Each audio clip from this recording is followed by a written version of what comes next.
So for this Cup of Joe lesson, I want to talk to you about ways that you and I can show our work, to show our process in order to increase curiosity within our target customers, target clients, target buyers, whatever it is that you're serving, whatever market it is you're serving. And this idea has come to me through one of my favorite books, Show Your Work. Love this little book by Austin Kleon. Very inspiring to me because he just makes it easy. And I think as creators, the part where we can get hung up is we want everything to be the best. We want our art to be finished before we share it with the world. Am I right? Or am I right? We don't want to share our unfinished work. We don't want to share the unpolished version. It's scary. It's part of our process. Some of it feels very intimate and we feel very exposed if we're sharing some of it. Or sometimes we think, well, if people really saw the process that I went through in order to produce the end result, they would laugh at it, or they would think I'm silly or crazy because nobody wants to see my process. But they do want to see your process. And in fact, that is what's going to make them that much more interested in the final result. And they love to see the raw, unfiltered, unpolished, even struggles with your work.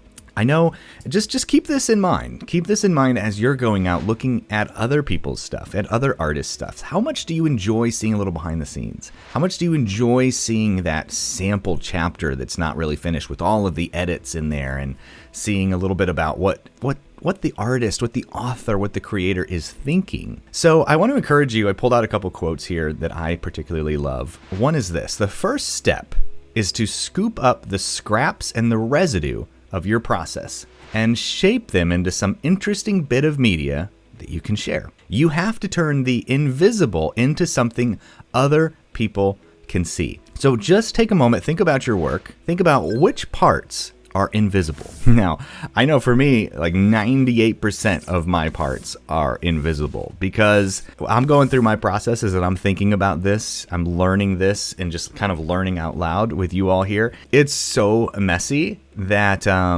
it's a little bit embarrassing. But once I know that it's a little bit embarrassing, I know it might be interesting. So remember that phrase, embarrassing might be interesting. Now, I'm not talking about completely embarrassing in terms of humiliating. Let's keep those things private.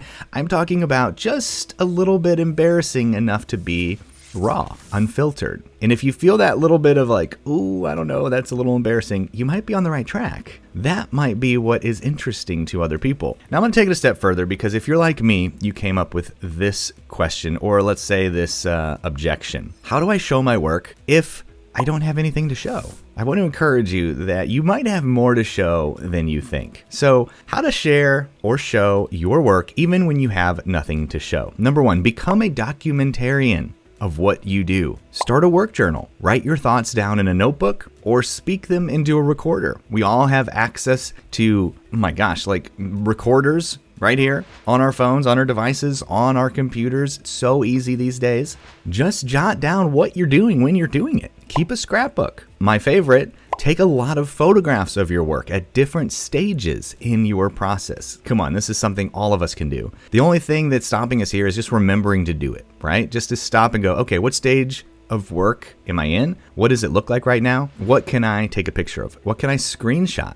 What can I take a quick little video of with a voiceover and explain what I'm thinking at this stage, where I want to go at this stage? What do I feel insecure about or worrying about? Just bring people into the process. Shoot a video of you working. People love to see, what does it look like? What do you look like in your writing chair as you're writing your masterpiece? What do you look like as you're painting that masterpiece? Are you standing? Are you sitting on a stool? Are you looking out a beautiful window? What's your space look like? Is it messy? Is it clean? Don't worry about judgment here. And I love this quote. This isn't about making art. It's about simply keeping track of what's going on around you. Okay? Don't miss that. This is the hardest part for me. And I think as a creator in general, to me, everything is usually about art. This particular part, showing your work, forget the whole idea about it being about art. This is not art. All it is keeping track of what's going on around you. Remember, it's turning the invisible visible and sharing pieces of it, sharing pieces of your project. And you know, this is the best form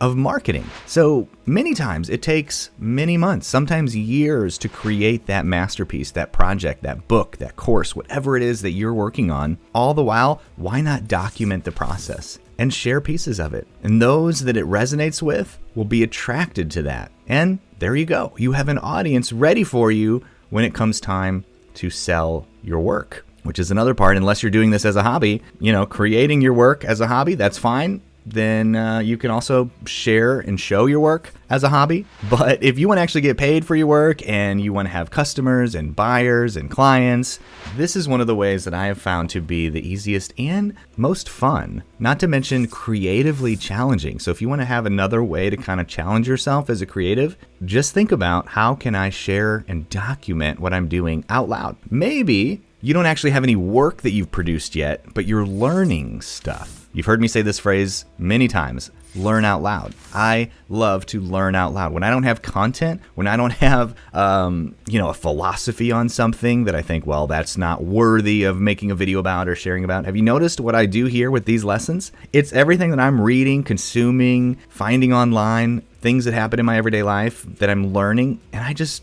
come here and I share them with you, and I learn out loud. Think about the things that other people teach on that resonate with you, things that pop out at you, and then think about, what are the gaps in what they've talked about?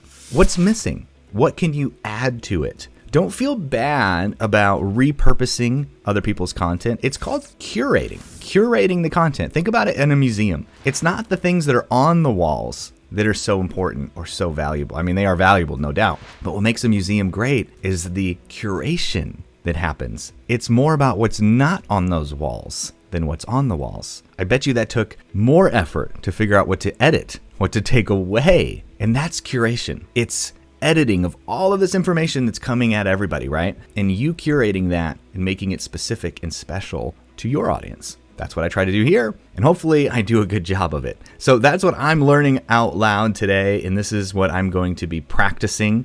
I have several projects in the works right now. One is actually a book project. Another is a course project. Both of those, I think I'm going to really work at this to try to share some behind the scenes, document the process, specifically for me, more so in the form of screenshots and pictures and just little bits of mindset during the process. And if people follow along in that journey, I guarantee you, when it comes time to open the doors, there will be a line, because people have been following along and they're ready and curious and interested in the process. And it doesn't feel like you're selling. You're just sharing. You're learning out loud. So that's it for this lesson. I hope it inspires you in some way. Remember, if it's embarrassing, it might be interesting. Don't let that stop you. Don't let the fear of it being perfect or not perfect stop you. Don't let perfectionism get in the way. Remember, this is not about art. This is about documenting and sharing the process. And I guarantee you, especially if you're vulnerable, it will inspire other creators.